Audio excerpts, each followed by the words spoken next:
Solo World Traveler here. My first trip of 2026 to Cancun is in the books. I wanted to give you a full review of my trip, including tips and tricks while on the road, reviews of the resort, and my overall experience. Let's go. Starting as soon as I got into my Uber right from my condo in downtown Toronto, I was ready for my first vacation of 2026. It was also the very first time I would be traveling by myself for vacation. I'm an experienced traveler and I travel a lot for work, and I was actually a little bit nervous traveling for the first time on my own, just purely for fun and relaxation. It was a new experience. But in order to get that experience as comfortable as possible, I went with what I knew, and I booked an Air Canada vacations package. Not only did that let me use Terminal 1, which is a much nicer terminal at Pearson Airport, but it also let me leverage my 50K status with Air Canada for lounge access and other benefits. I highly recommend that if you are able to do this and you do have status, and that you use Air Canada vacations. That way you get your access, and it really paid off at the end of my trip, as you will see at the end of this video. After I checked in, I went to the D&E gates entrance. This is the middle section of Terminal 1 at Pearson, and I went into the international terminal. I was really impressed. I had never actually been in the international terminal of Pearson Airport before, and it is really nice. It's surprising how nice and open an area it is. It's got big open foyers, lots of retail and different types of food and beverage services available. The gates are really easy to access, and they're all pretty close together. And of course, with that access came my access to the Maple Leaf Lounge. I was able to go into the Maple Leaf Lounge. It was my first time going into the International Maple Leaf Lounge, and I was very impressed as well. Out of the 3 lounge spaces in Pearson, the International Maple Leaf Lounge is by far the nicest, I think. It's also the much larger, and there weren't as many people there, not as many business travelers going international as to the US. And I was able to get there. I was there at the airport nice and early. I was able to enjoy a buffet meal, and I really enjoyed it, along with a really good glass of wine. They have wonderful wine selections available in the lounge, and if you're able to use that lounge, I highly recommend it. Then I went and took a tour of the terminal, and I went and found where my flight was going to be taking off, and it was right over here, as you can see. Again, lots of seating available in this terminal, which isn't the case in the US terminal, and the domestic one is somewhere in between, but it was lots of amenities available, and it was nice, open, and easy to get to. And I was right here, and I just spent a little bit of time here waiting for my flight. And once my flight was starting to call and board, I had the benefit again of using my 50K status to upgrade into an exit row, as well as be one of the first onto the flight. These are all the benefits that I would not have gotten had I booked through Sunwing or another tour operator. As well, the flight times were much better, so that's why I ultimately chose Air Canada Vacations.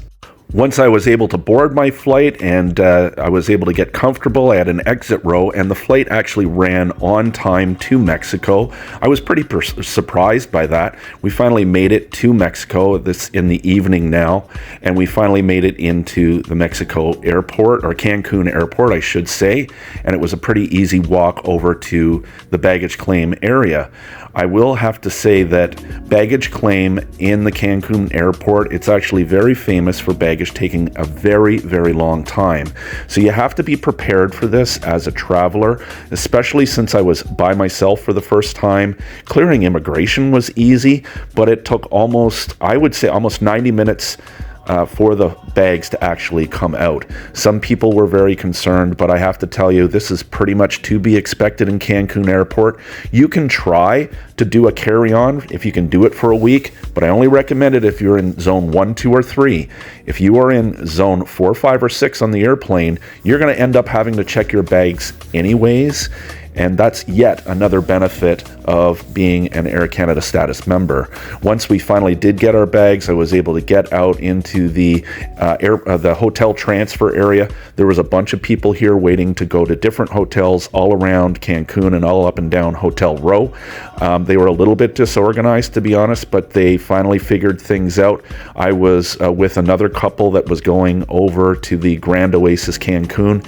We got into our transfer here. Our driver Frank was a pretty nice guy. He actually took us to the wrong hotel at first, and that was a little bit confusing, but we finally figured it out. We got him to take us over to the Grand Oasis. It was a very long check-in process and a late night, but then of course I was able to wake up the next morning and open the windows, open my drapes to this beautiful view of the pool area at the resort. I was very happy with what I saw.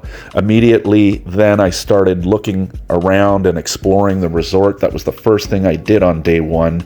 And I really started to get the lay of the land and understand where I was, where the pools were, and most importantly, where the beach was.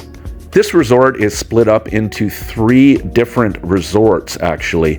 You do have access to 2 of the 3 resorts, at least in terms of the pools, and you only have access to some of the bars and restaurants, being a Grand Oasis member, which is what I was, but there is also the Pyramid and then the Cancun, which is kind of the most VIP area in the middle. Out of the 3, I would definitely say that Grand Oasis is a step down from the other 2, but the beaches, as you can see down in Cancun, are beautiful. Some of the nicest beaches I've ever been on before. I've been to Mexico many, many times. The sand is cool and soft, and as you could see here, it was very, very clean, at least on this day, and the water was warm and blue, and this day actually the wind was lower. So the beaches, I would say, are really top notch, and it was a main reason I decided on Cancun. I really wanted to experience the beach of Cancun and Hotel Row in Cancun, which is a very unique experience on its own. I had been down the coast. I had been to Playa del Carmen, Tulum, and I've been on the west coast over in Cabo San Lucas. And the one highlight by far for this resort was the easy access to the beach. You were literally right beside it, and how really beautiful the beaches were. They got busy as you got later into the day, but they were always accessible, nice. The water is warm, the sand is cool. I was really happy with that.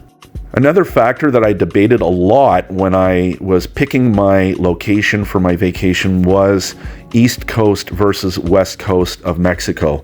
In the East Coast of Mexico, you are on the Caribbean Ocean. You actually look out towards the Caribbean Ocean, and the Gulf of Mexico is around the other side of the Cancun Peninsula. But because of that, it rains. It is actually the rainy season in the winter, as I found out. So it rains quite often, and the winds are higher. Still warm. It was high 20s, so low 80s for our American viewers. But there were several days of rain and several cloudy days. The forecasts were always misleading. 40% chance suddenly turned into 100% chance of rain on some days, and then 40% chance turned into 0% chance of rain on others. So you really have to decide. On the west coast of Mexico, that's a desert climate. So you can actually, at Cabo San Lucas, for example, you're pretty much guaranteed more sun, if not sun for your entire week. Well, my first couple days it was rainy, so I took an opportunity to really explore the full resort and get the lay of the land for the entire property. Throughout the resort, there were covered walkways that took you to one area or another. This is the covered walkway that took us over to the main buffet area, as well as a coffee shop where I would enjoy coffee every morning. At lunch, they had a little food court area just off of the main pool, and that was quite nice here as well. I was able to get myself some fresh tacos anytime I wanted during the day. This was always open. It also had burgers and pizzas and a few other things that you could ask for at any time. And as you can see here, there's more covered walkways that take you to all areas of the resort. Regarding the food here, I would say the food is just middle of the road. It wasn't great. I did not not try any of the restaurants as a solo traveler. I felt no need to dine by myself there. I would just hop into the buffet, go in and grab a quick bite to eat. They had enough offerings. The food wasn't always the freshest. The chicken wasn't always the most tender. The grilled fish was really good. But overall, I would say that the food is nothing that you would want to write home about. If you're coming to this resort for the food, I would recommend going over to the Pyramid side. The Pyramid ultimately would have better restaurant offerings, but it's also about $400 or $500 more expensive, so just something for you to consider. This is the main nightclub / sports bar. I didn't really use this place very much, but it was available and it had music up until midnight each day. This was the only one that was really available, which I found interesting. This resort, the Grand Oasis, has no bars that are open past midnight, and it's only their sports bar, this one, the Havana bar and nightclub, that's available up until midnight. Everything else closes at 11. The pool area was really nice, but it is also extremely busy. So when you're looking for chairs and stuff in order to get your towel out there first thing in the morning, or else you can't find it. The wayfinding in the resort was confusing too. They didn't have paper maps or folded maps or anything. You had to use these kiosks here or the app. Finally, I found a bar area at night on my first couple nights to sit down at. I met a lot of fantastic people here. This is a pro tip, especially in Mexico. Please remember to tip your bartenders, even $1 or $2, which you can get exchanged back in Canada, or 20 pesos equates to $1 or $2, will go a long way, and your servers will remember what you ordered, they'll remember who you are, and they'll give you way better service. You also had to be cognizant of what times you go for meals. The lineups around the resort were very long. This is the lineup for the buffet, and that's another knock against the resort, I would say, is they didn't quite have enough offerings for the amount of people that they had in the resort, whether it was chairs at the pool, buffet times and seatings. At least from a staffing perspective, they didn't seem to have quite enough for everyone. I would say that if you're there for that kind of thing, go to the Pyramid or go to another resort. I certainly wasn't there for anything other than access to the beach and maybe a couple of great excursions, time to relax. In the evening time, the resort looked very beautiful. Again, these are more of the covered walkways that you can take that would take you to one area of the resort or another. Throughout the week, I primarily remained on the Grand Oasis side of the resort.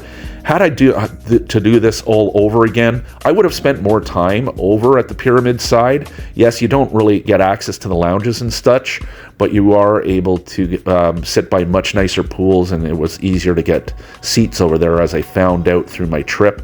These are the live acts and the live entertainment that goes on at the main Grand Oasis pool every night. They had a different band playing every night. Great atmosphere.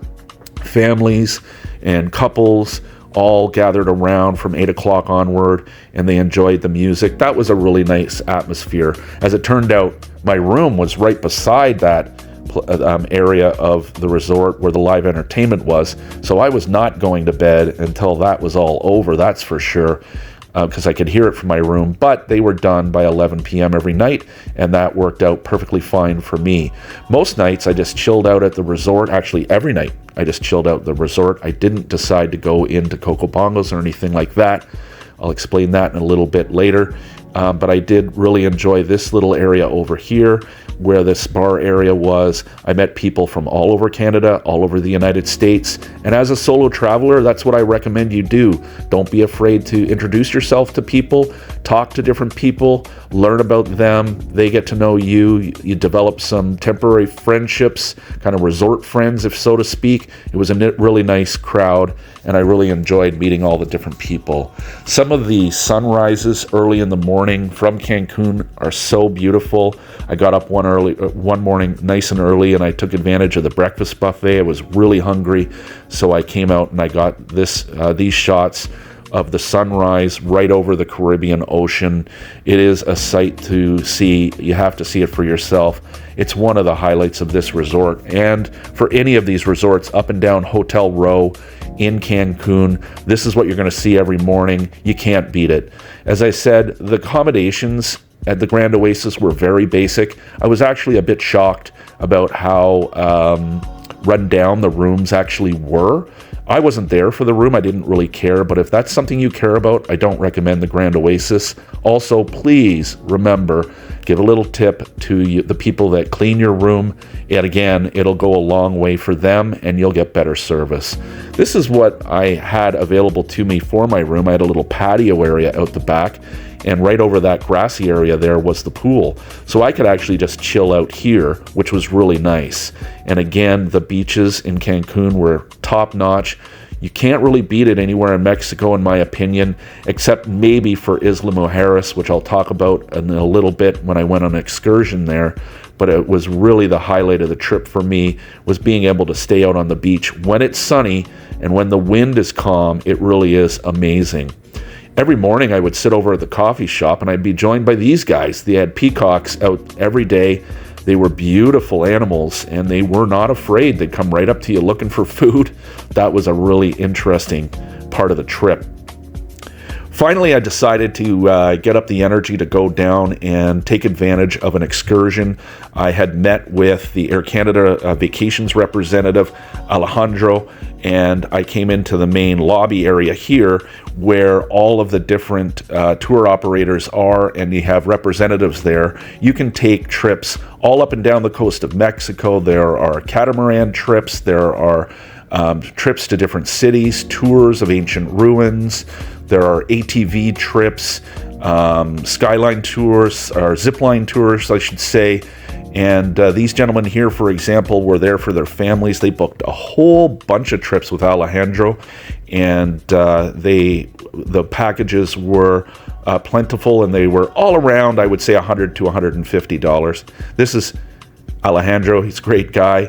He took me through all of the different options, and I finally decided on the catamaran trip over to Isla Mujeres. Isla Mujeres is a little island off the coast of Cancun. Alejandro thought it was a great idea. He wanted to have some tequila with me, and I said, hey man, it's early in the morning. I don't think I can do that. On the day to Isla Mujeres, we had to gather outside of the resort. Around 11:30, the transfer was going to pick us up, and this is the area of the resort here, and I was really excited this day to get out of the resort and get on to my excursion. On our transfer towards the pickup zone for the catamarans, we were able to drive right up Hotel Row, or Zona Hotelera, which is a 14-mile strip of land that's shaped in the number 7. It separates the Caribbean Sea with the Nichupta Lagoon, which separates this strip of land with mainland or downtown Cancun. This strip of land is technically an island, although it looks like a peninsula shaped in the number 7. As we're heading up north to the northern parts of this strip of land, we come into a more quote-unquote downtown area. It has got tons of activity and includes restaurant, bars, shops, shopping malls, and a lot of nightclubs. Two famous ones are Senior Frogs on the right, as well as Coco Bongos is probably the most famous. Coco Bongos is a really cool concept. It merges a modern nightclub with almost Cirque du Soleil style acts and entertainment, and it really gives you a wonderful experience if you're into that kind of thing for sure. There are other restaurants, bars, nightclubs all in this zone, and overall the hotel zone itself is very safe. When we were there was a very large police presence all the way up and down hotel zone. The Policia and specifically the Policia Turistica are very prevalent, and you can see them. There are checkpoints all over the place, and they really make themselves present, including on the beaches as well, as you'll see later. And you really feel safe, including the female tourists we were with. They felt safe as well. It also has a 24-hour bus, as you saw there on the right, and that bus literally only costs $1, and it runs every 5 or 10 minutes. So this is the check-in area for the catamaran tours. There was about 100 people checking into this building right here. You had to come in, give them your name and information, and then they would assign a boat to you, and they assigned the boat to us. There was about 40 of us that got our catamaran assigned. Once we were called out, we made our way to the docks, and once you got out on the docks, it was really impressive. There were about a dozen different catamarans taking people on excursions all up and down the coast of Cancun in Mexico. They were going to a bunch of different places. Snorkeling wasn't really available on this day, unfortunately, because of the weather, because the wind was higher. I mentioned this earlier, it's rainy season, so there's more clouds and more wind, but there were also fishermen here on the same dock, and as you can see, this guy had a pretty impressive haul of fish, which I'm sure he was about to be taking to the local market for sale. As we went towards our boat, the other thing that was impressive was how large it is. There was about 40 of us on this boat, and this was our host. And this gentleman was fantastic. He knew about 4 different languages. He spoke with energy and passion. He told us about the trip. It was about a 45-minute to an hour trip across to Isla Mujeres, and the party started almost immediately. There was music, there was a DJ, there was an open bar area, and he welcomed the group. He talked simultaneously in different languages to anyone who needed it, because we did have a multicultural group with both Canadian, US, and Mexican passengers. The party got started and the dance party went almost the entire way across the Caribbean Sea over to Isla Mujeres. It was pretty impressive because it was windy. The boat was rocking back and forth all the way over there, and people had drinks in their hands. I thought for sure someone was going to lose a cell phone or a bag or something like that, but everybody seemed to be fine, and they made their way over. Once you started to get closer towards Isla Mujeres, the water started calming down a little bit, and as we were slowly approached Isla Mujeres, you could start to see the buildings, resorts, and some of the high-end yachts. Obviously, some pretty rich people live along the coastline or have houses along the coastline. That didn't seem to concern our group because they just kept partying and dancing the entire way, and the music was loud. The one thing I will say is if you're looking for a nice calm excursion, you're not getting that for this trip. The music was blaring, the speakers were up full, the DJ went non-stop with dance music and island tunes, and the party was vibrant throughout the whole trip. Finally, we got into this little inlet area in Isla Mujeres. That beautiful building was right at the opening to the inlet. The waters calmed down a great deal at this point, and we could really start to see the island, and you could see some of the beautiful houses and waterfront resorts and buildings. Obviously, some pretty rich people own houses along the shoreline, and they took advantage of that for sure. During the summer months, if you come to Isla Mujeres, you can actually go and swim with gentle giant whale sharks, which I found really interesting. And Isla Mujeres is also a sanctuary for sea turtles. So they have a sea turtle area here where it's a conservation efforts to preserve sea turtles, which is also pretty cool. As we got into the inlet, we got closer to land. You can see some of the impressive houses and yachts. Obviously, some very rich people live along the sea line, or at least have houses along the sea line. Again, we're about 45 minutes to an hour ferry ride away from the coast of Cancun, so it's easily accessible. Another really interesting thing about Isla Mujeres is that there are a lot of resorts. So there are some all-inclusive resorts. You can see them here along the beaches. The beaches here are very impressive. I'll talk to you a little bit about that later. I really had a debate in my mind which was the nicer beach, whether it was here in Isla Mujeres or on Hotel Row in Cancun itself. The sand here is really spectacular. I'll talk about that later.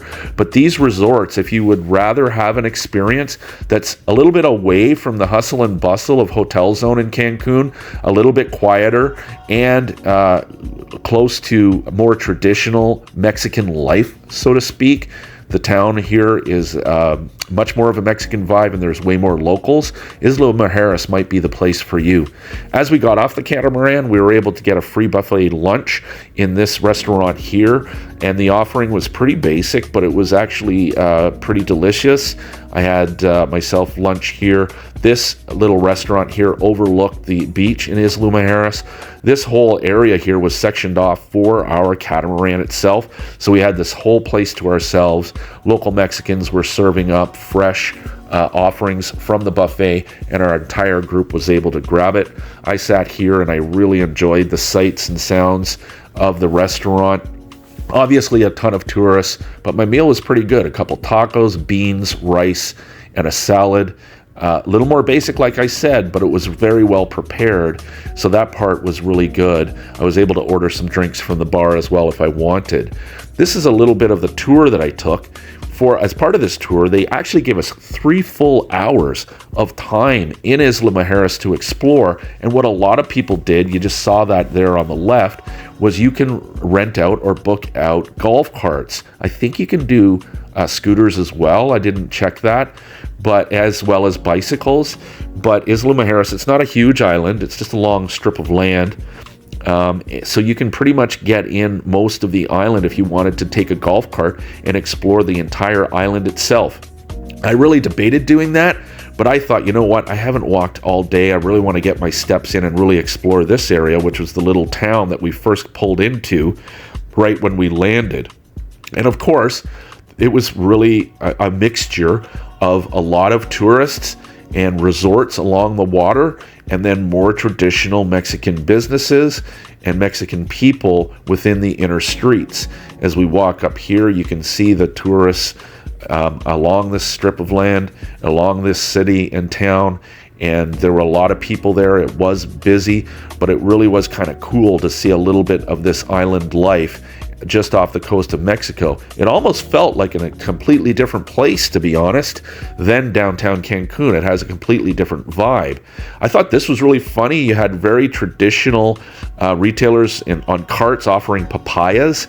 Then, of course, you had right beside them, you had the good old-fashioned 7-Eleven. And then further down these side streets, you'd go back to more traditional Mexican vendors and retailers offering souvenirs. The souvenirs here are pretty normal stuff, but you know the prices here are going to be way better than they would be at the airport or even in downtown Cancun. You can get some great souvenirs here. It depends whatever you want. The people were friendly. I was never really approached. A lot of people are worried about Mexico, where vendors and stuff kind of approach you and aggressively sell you stuff. That never really happened with me. A couple guys just would sell you some cigars or try to sell you some cigars or maybe a hat. But otherwise, they left the tourists alone and they just let you browse and look through all the shops. And they weren't really that aggressive, which I found really good. They really understood here and understand that the tourists are their main line of business and to treat them well. So I never felt like my security was at risk. I felt safe. It was totally fine. After about an hour tour of the town, I went back to the island, to the beach, and I have to say, these beaches were pretty close to being better than Cancun. I would say they're not quite as big, they're not as large, there isn't as much space. They were very packed and very full of tourists. I think that's because we were at the area where all the catamarans came in and not necessarily at a resort. But I will say that the sand of this beach is the softest sand I've ever walked on anywhere. And I've been all over Mexico and I've been all through the Caribbean. It was like silk. It was unbelievable how clean and soft and cool the sand was. The water here at Isla Mujeres was a little bit cooler. Technically, this strip of land is now facing westwards, back towards the Gulf of Mexico. I don't know if it was that or was it because it was just a cloudier day, but it was definitely maybe 3 or 4 degrees, maybe 3 degrees cooler, the water, than it was down at my resort. But it was a beautiful beach with beautiful sand. I was really early for my trip back to Cancun, so I just chilled out here and I just relaxed and enjoyed the beautiful sand, and I watched everything going on, and I watched and waited for my catamaran here, and there were just random parties breaking out on the beach. There were dance parties, people having a really good time and just really enjoying themselves. The weather was a little bit overcast, as I said. That's kind of what you get at this time of year, but it was warm, high 20s, which is low 80s. And it was a really nice day overall. I really enjoyed it. The wind started kicking up towards the end of the day as well, but people didn't seem to care. Everyone had a good time. This I found to be really impressive was when the catamarans came in, even though it was so windy, you can see the flags blowing there. They were able to maneuver these boats and just gently come into the docks without crashing into the docks or each other. It was a really impressive sight to see. Once our catamaran finally arrived, we all started loading up, and the catamaran crew were top notch. These guys knew what they were doing. They handled us really, really well. There was, like I said, there was a woman that needed assistance getting on and off the boat. She actually had a walker, and they were able to get her on and off without a problem. These two guys joined us, and I was hanging out with them before we took off on our way back to Cancun. And then as soon as we were able to get away, the sun started to peek out. And this was a real treat coming back. The trip back to Cancun seemed to last longer or take longer than the trip there. I think it was almost an hour and a half, to be honest. But the sun came out, and I really got a really special treat to enjoy this beautiful sunset. Sat on the side of the boat. The music is blaring in the background the entire time, and people are drinking and partying and dancing and having fun, and I just ignored it because I was having such a good time and enjoying that beautiful view. We got our transfer back to the hotel, and when we got back to the hotel, I walked right into this. This is the fire show that goes on at the Grand Oasis a couple times every week, and it was really amazing. These fire artists did a great job. This is right in the main lobby when you come back to the resort, or it's at 8 o'clock every night at least, and they had this fire show. I think it went an hour. These fire artists were amazing. I was really impressed by this show. It's one of the better shows I've ever seen. The next day when I woke up, I was supposed to actually go on another excursion to Playa del Carmen. The package that I bought, which ended up being $108 US for the catamaran trip, also came with a free excursion down to Playa del Carmen. It was basically a shopping trip, but at that point I'd had 2 or 3 cloudy days in a row, and I really was looking forward to some hot sun and sunshine and time at the beach. So as soon as I woke up and I saw the weather, I said, forget that. I texted Alejandro and I asked him to politely cancel or delay my trip, which I ended up canceling anyways. The sun was beautiful this day, and I decided right then and there that I was going to spend as much time as I could out on the beach and really enjoy the Cancun beaches. And I think that as a solo traveler, this is something that you're going to ultimately want. If you enjoy sunshine, you enjoy sun tanning, you have a great chance to be out on the beach just on your own, enjoying the sun, enjoying the sand, and enjoying the water if you want to.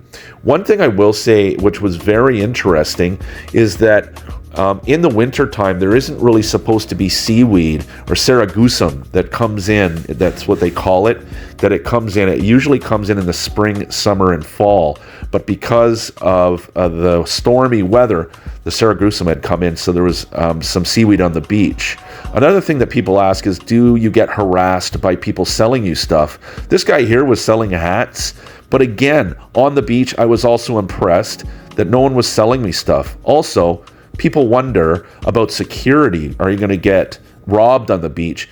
Again, the policia was all over the place. They would come by every 15 or 20 minutes or so, and you really saw that they had a presence. As you can see here, this is a better shot of the seaweed that had come in. This is a result of the last couple of days before this being stormy, and this is far more rare for the winter time. So if that kind of thing turns you off beaches, it doesn't really bother me. The seaweed wasn't gross or smelly or anything like that. It was actually a bit dry, so you just kind of got used to it. But if you don't want this, the best chance to find that is in the winter. Also in the winter, the winds are higher. So in many cases, the beaches had red flag days because the winds are so high and the surf is so high. I'm a strong swimmer myself, so I could take the chance and go out into the water. No one was really there that would stop you.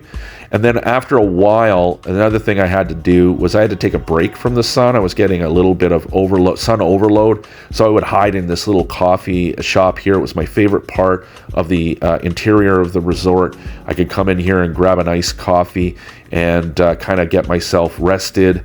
And that way I don't get overly sunburnt. And you do have to worry about being hydrated when you spend an entire day out in the sun.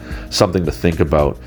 I took a chance to take more shots of the pool area. As you can see here, this area, the Grand Oasis side of the resort, is incredibly busy. You're not going to get a chair easily unless you come out with your towel first thing in the morning, which people were doing. People would take the spots pretty quickly.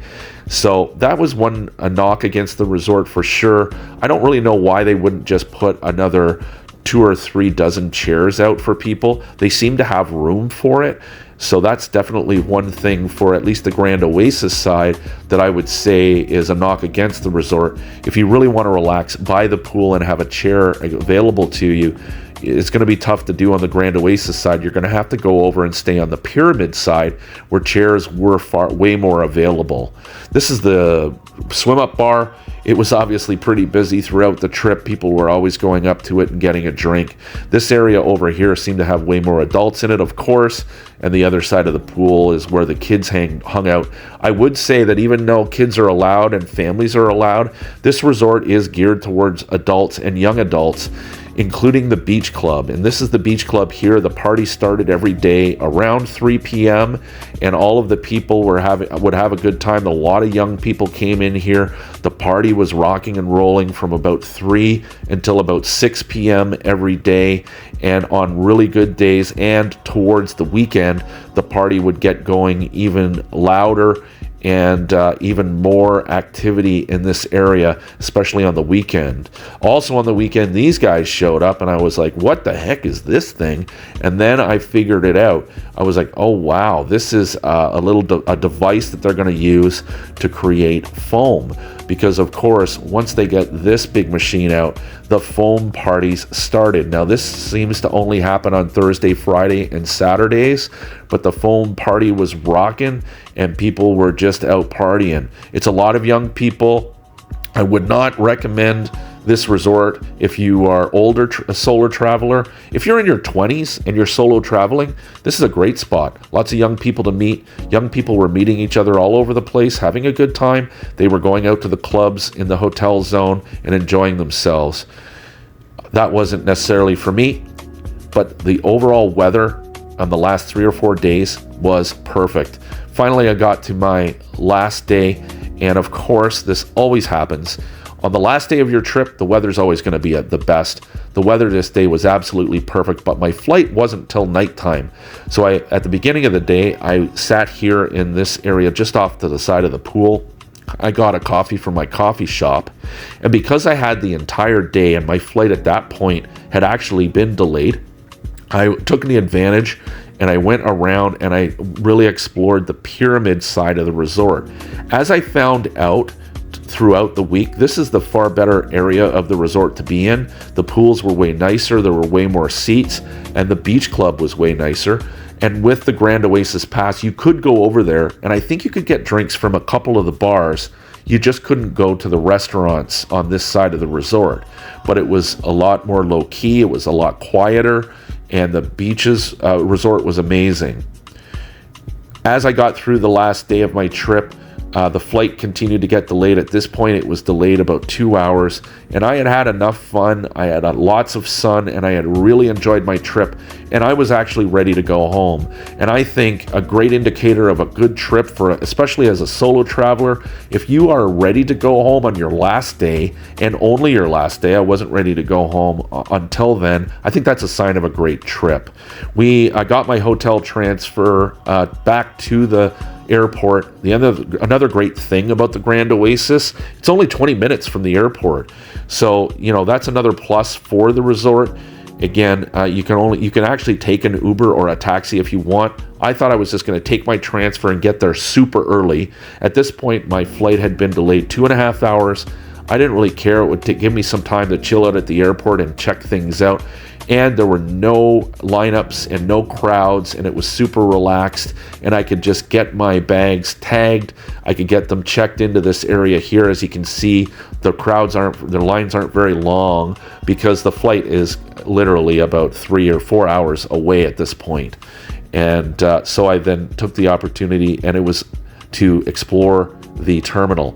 This is the way up to the terminal and into the security zone. There weren't a lot of people in the security either, which I found very interesting, and I later found out there weren't a ton of flights. I originally said 6. I think there were about 8 or 10 flights total from about 5 in the afternoon until about 10 at night. I found that interesting for Terminal 3 at Cancun, where a lot of international flights and flights all over Canada with tourists. This is the terminal. Inside the terminal, Terminal 3, that's the duty-free area. Obviously, they want you to buy stuff, so it's pretty huge. There is a ton of retail and a ton of retail offerings. That's pretty much to be expected, but I was impressed with Terminal 3. It is very much a modern terminal. It's a modern airport. It had lots of different retail offerings and shops for you to explore. Obviously, the prices are way more expensive here. I wouldn't recommend buying stuff here. You'll find stuff either in Isla Mujeres or downtown Cancun for much cheaper if you're looking for souvenirs, but it was still something that was there for you to explore and look around as you were waiting for your flight. There was also lots of seating available. It was a big open space and it was nice and clean, so it was very comfortable for all the people waiting for their flights.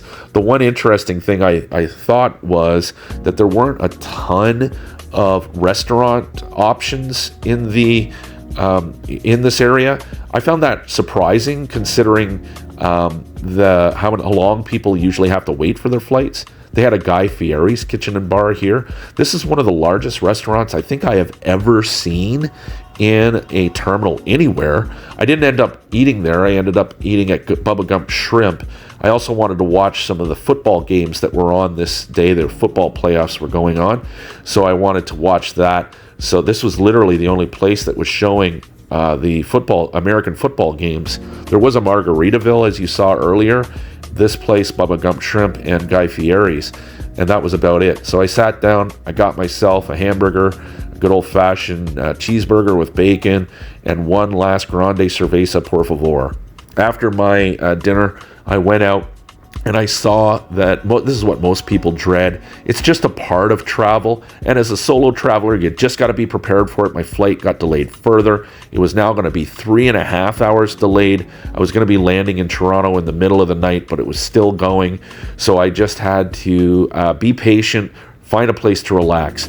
But then, as I was waiting, these folks here actually called me up to the booth, into the registration counter. They called my name. At first, I thought I might have done something wrong with my flight.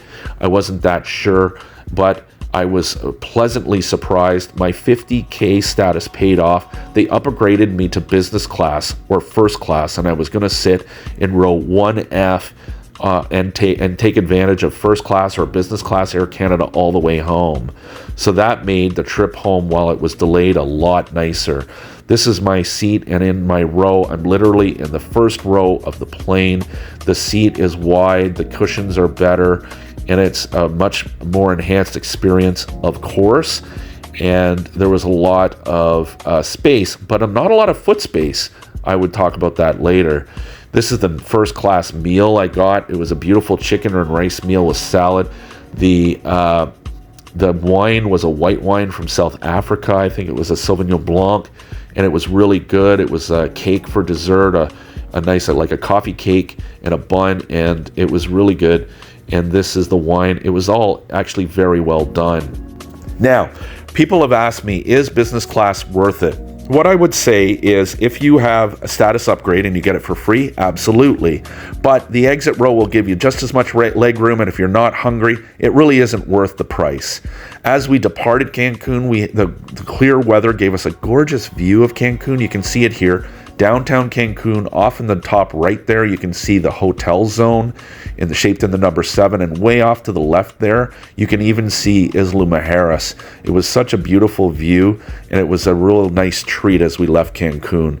The next morning I got home, and I woke up the next morning. I was safe and sound back in my condo. It was a nice trip overall. I highly recommend going to Cancun. If you're going to try it, at least try it once. If you like this video, please like and subscribe, and follow me at Solo World Traveler 44 for great destinations around the world.